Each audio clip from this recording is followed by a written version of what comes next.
Good afternoon, everyone. Welcome. Welcome to We Were There.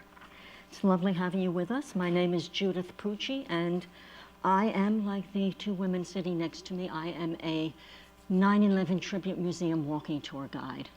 And we at Tribute all have a very personal connection to the attacks of September 11th. So we are first responders. We are survivors from the towers, family members. Many of us, including me, lived here down in Lower Manhattan, and some of us even volunteered during the cleanup period after the attacks. So our stories go beyond the historical events of the day, and they focus much more on the personal costs of September 11th. And that is what you're going to hear in the two stories that you're going to be listening to. And they're going to be told to you by Brenda Berkman, who is at the far end, and Karen Lacey. Now, Karen, well, let's start with actually Brenda first. For 25 years of her life, Brenda was a firefighter. And in fact, she is the first woman to ever be a New York City firefighter. I always seem to find that to be much more impressive than Brenda does. So I don't know. I always make a big deal of it. She always looks at me like, She retired as a captain, and she has been featured in films, articles, and she is in the book Women at Ground Zero. The number of firefighters who died here at the World Trade Center on September 11th is 343. And throughout her career, Brenda worked with about 250 of them. Now, Karen was among the thousands of people who made their livings here in Lower Manhattan. On September 11th, she worked in the shadow of the Twin Towers, just a few blocks south of here on Wall Street. She worked then for Merrill Lynch. And she was headed to the stock exchange when the attacks began. But you're going to hear first from Brenda, so I'm just going to quickly set the scene for you. Now, the attacks begin here at the Trade Center when the North Tower is hit. And that was at exactly 8:46 that morning. So at 8:46, in this city, throughout New York, the firehouses, the night shift is ending. In every firehouse throughout the city, the night shift is ending and the day shift is beginning. And it is this overlay of the two shifts that explains why thousands of firefighters were down here so quickly. Because on duty or off, they responded.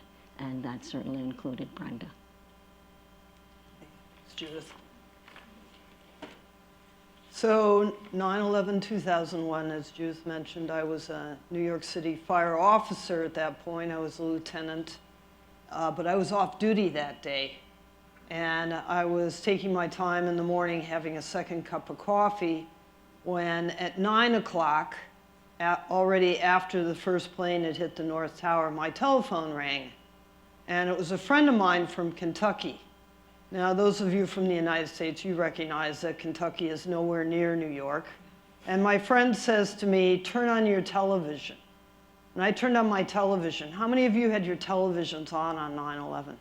1/3 of the entire world was watching 9/11 in real time.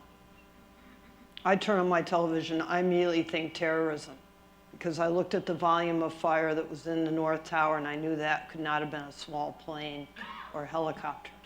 So I left my house. We don't keep our gear at home. I ran to a nearby firehouse where I had worked as a firefighter. And when I got there, as Judith said, it was empty.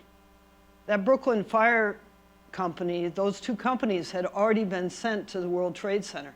And they had taken all of the equipment with them. So all the breathing apparatus that we use to protect ourselves in hazardous environments, all the hose lines for the water, all the radios to communicate with.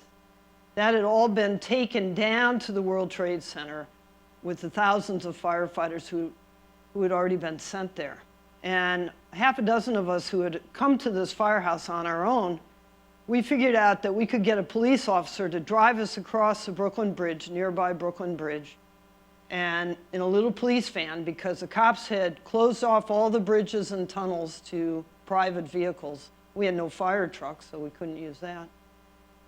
And we started to wait for the police officer to show up. In the meantime, the second plane had hit the South Tower at 9:03. By the time the officer got there with the van, The south tower, the second tower to be hit, had already collapsed only 56 minutes after. And we watched it collapse on television. And here comes the van with the cops. So we hop in, we start to go across the bridge. Brooklyn Bridge has 8 lanes of traffic. On the inbound to Manhattan, normally that time of day it's bumper to bumper. As we start across the bridge in our little van, we're the only vehicle on that side of the bridge. On the other side, wall-to-wall people, many of them covered in dust, some of them undoubtedly injured. Just as we get to the Manhattan side of the Brooklyn Bridge, we hear an enormous noise. We hear, we don't see, the North Tower falling down. 110 stories, took about 11 seconds, just like the South Tower. And suddenly our little van, even though we're maybe a half a mile away from the Trade Center, we're in this huge dust storm of all that pulverized glass and concrete. And we say to the cop, stop the van, because we couldn't see out of the van, even with his windshield wipers going. We thought we were going to run over somebody. He stops, we hop out, we immediately start coughing and rubbing our eyes because we have no protection from all this crap in the air. And I look, and standing there on Broadway is a fire chief. He's all covered in dust. He's just survived the collapse of 2 110-story buildings. He's got a little line of officers alongside of him. I'm an officer. I walk over to him. When I get to him, he says to me, Brenda, because he knew who I was, he says, Brenda, do you have any firefighters with you? And I looked around, all the people that had been in the van with me, whoosh, they'd scattered already. But there, standing there on Broadway, practically right next to me, was a group of my own off-duty firefighters from my firehouse north that had made their way down there. They were waiting for an officer. We get our assignment, we start walking towards the Trade Center. Every single building, part of the Trade Center, all 7 buildings, the 2 towers had already fallen, the other 5 buildings are on fire from top to bottom. All the surrounding buildings were on fire and damaged from the collapse of the Trade Center. It was a 12-story high burning pile of debris. Try and imagine 2 110-story buildings being compressed into 12 stories plus the 7 stories below. That's what we saw. Everything on fire. It was hell. When I tell you it was worse than anything, I'd seen a lot of really terrible things in almost 20 years on the New York City Fire Department. I could never have imagined that. You might have read books or seen movies. Nothing like what we were looking at. And we had no water. When the towers fell down, they broke all the water mains. All that day and the following days, we would draft water out of the Hudson River, almost a half a mile from the site, to put it on the fires at the Trade Center, burned for about 6 months, 1,300 degrees Fahrenheit. We started looking all around for anybody that might be alive.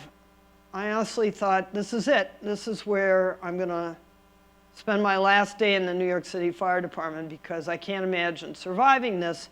But we had a job to do. We didn't know what was going on. We didn't know what might come next, another plane, a dirty bomb. There were tons of rumors floating around. We just did what we had to do to try and find people that might still be alive. 5:20 in the afternoon, we'd made our way around to the northwest side of the Trade Center, looking for people, and suddenly we hear a loud noise. It's number 7 World Trade Center falling down. Everybody forgets about that because it was only a 47-story building. And we're in the collapse zone, so all this stuff starts raining down on top of us, and we're running for our lives again. Honestly, folks, it was purely luck of the draw who died and who survived that day. And I was one of the lucky ones. For some reason, I managed to survive. Was down there many days thereafter, first looking for people who might still be alive, and then looking for the remains of people. And it's shocking to me that nobody was killed at the World Trade Center after 9/11, because it was such an incredibly dangerous site. It was like working in a field of razor blades. And I got injured, other people got injured, nobody went sick, because we had a job to do and we just kept doing it. 5 years I stayed with the New York City Fire Department after 9/11, trying to give them the benefit of seniority. I got promoted to captain, but eventually I just said, that's it, I got to do something else with my life. And, you know, what I want to leave you with is the fact that many of us have done lots of different things to try and rebuild our lives and recover from the events of 9/11. I tell my story not only here in the museum, but as Judith mentioned, as a guide for walking tours of the memorial, where about 250 of those names are people that I knew personally. And I am very involved in my church's social justice and mission activities. And I've also become an artist. It took me 10 years after 9/11 before I put anything having to do with 9/11 in my art. But now I've documented the rebuilding of the World Trade Center in a series of prints that I've made called 36 Views of One World Trade Center.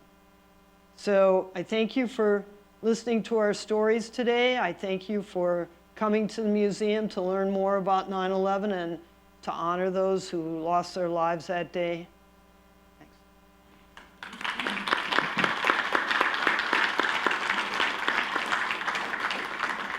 You know, when Brenda says she's an artist, she doesn't just like make little sketches. The museum has actually bought her entire series of the new One World Trade Center. She is an extremely talented artist. Who knew? She put out fires and now she makes great art. Now listen, as thousands of first responders rushed down here to the Trade Center, Karen and everyone else who worked and lived in Lower Manhattan at that time learned something very quickly. This part of the city, like that, became a war zone. And so I'll let you take it from there. I was in the shadow of the South Tower when it began to collapse. I had walked there purposely on the morning of September 11th, but I did not walk the most direct route there. I walked circuitously around the edge of Manhattan Island, along the rivers. And some people said after the fact, well, that was smart. You kept yourself out of harm's way. And I said, that wasn't brains that inspired that walk. That was fear. I had seen things on my walk to work that morning that were unimaginable and unforgettable. And my control freak brain responded to those things with never be trapped, never be trapped. So on my walk, I said there's going to be no bridges, no tunnels, no subways, no basements, that if I stayed along the water, that if I had to jump, it would be to safety. And I had almost made it. I got to the edge of the World Financial Center at the time, which was near a beautiful glass enclosed atrium called the Winter Garden. I had never taken my eyes off the tower since I had left for the work that morning, but when I got there, the scene began to change. As I began to see the South Tower collapse, I looked around and noted that with this glass atrium, beautiful soaring glass atrium in my sights, and the building coming down, that I was within the zone. I assumed the tower was going to collapse like this, as opposed to on itself like it did. So I fled the area of the Winter Garden and ran to the water's edge. I jumped up onto the seawall and stood next to a police officer that was stationed there. He looked at me and was like, "Lady, don't jump." And before I could look at him, the South Tower collapsed and the air went from beautiful, crystal clear blue day to pitch black. Since I knew he couldn't see me defying his order, I jumped into the water. Now, when I say pitch black, I'm saying that when you took a breath, you inhaled a handful of topsoil. It was that thick. So I would go under the water and come up, trying to get a breath, and then still going back under until the waters came up. It was like a dark gray, then it was like a light gray, and then it was clear about 6 inches off the top of the water. I was thinking that when it was completely clear, I was going to swim back to my house in New Jersey. But when I let go of the seawall, I realized that I had no knowledge of tides or river currents, and I would have to, formulate a new plan. As I was waiting, I heard someone shouting through the dust, "Who's in the water? Is there anyone in the water?" As Brenda mentioned, there were fireboats in the water. The fireboat John D. McCain was moored in the area and had been sent there to assist in firefighting operations. They clearly didn't come there in that morning to fish people out of the water, but that didn't stop them. They threw down a rope. I'm in a skirt and a suit, I'm going to work, and I can't get up the rope. They throw down a ladder. I can't get up the ladder. The guy, my savior, this gentleman in bunker pants and sunglasses, and they can't see out of because they're covered in ash, says, "Lady, you gotta drop your bag." I said, but sir, I have tickets in here. I'm going to a show tonight, and it's a college graduation present. It's a Coach bag, and the guy looked at me. He looked at his firefighter brother. The guy said, "I'll go get her," and he jumped in, got underneath me on a ladder, and shimmied me up to the top.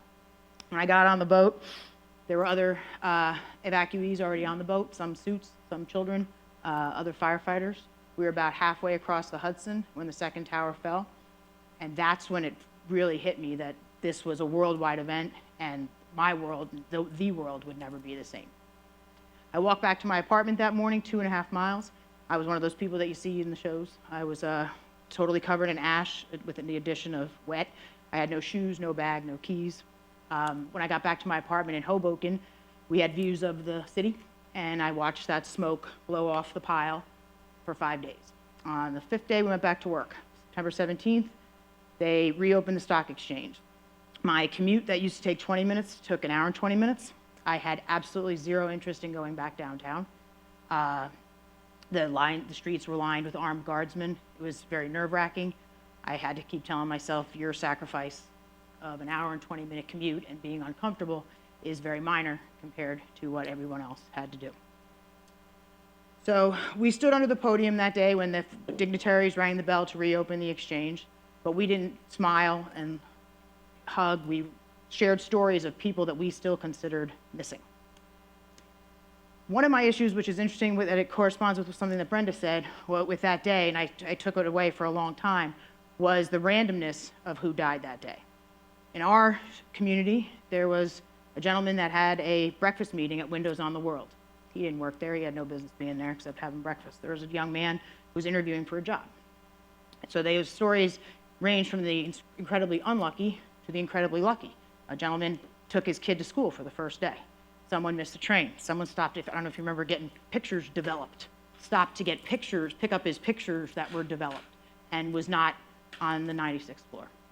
So I do know that I'm lucky, and that's one of the reasons I do this. I tell my story. I do, like Brenda, appreciate you all coming and listening to it. I usually leave my story or my tour with the following quote from Elie Wiesel.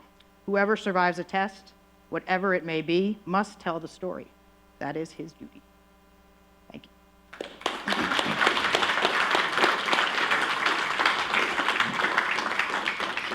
We have a couple of minutes, so questions. They will be happy to answer any question you have. So please, what would you like to know? There's one ground rule. You may not be shy, okay? Who's going to be bold and brave here? I was going to say, usually we plant somebody. Okay. Please, yes.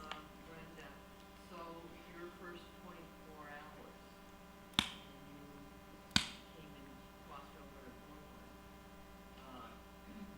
it was so devastating you couldn't see. So where were you part of that? You couldn't just have been in that rubble, were you? Because you weren't been able to see. Well, as Karen said, the dust cleared off a little bit, although it really did not completely tamp down until Thursday. Remember, this happened on a Tuesday when it rained. I think it was Wednesday night it rained, and so Thursday was, the day was a little bit clearer. But no, if you look at photographs of the early parts of the early time after the collapse of the Twin Towers, you see that the entire air all around the 16-acre site that was the World Trade Center is just full of crap. And it wasn't until it rained that lifted. Now, you could look at what was going on in Lower Manhattan from New Jersey. It was bright blue sky. There wasn't any dust over there at all.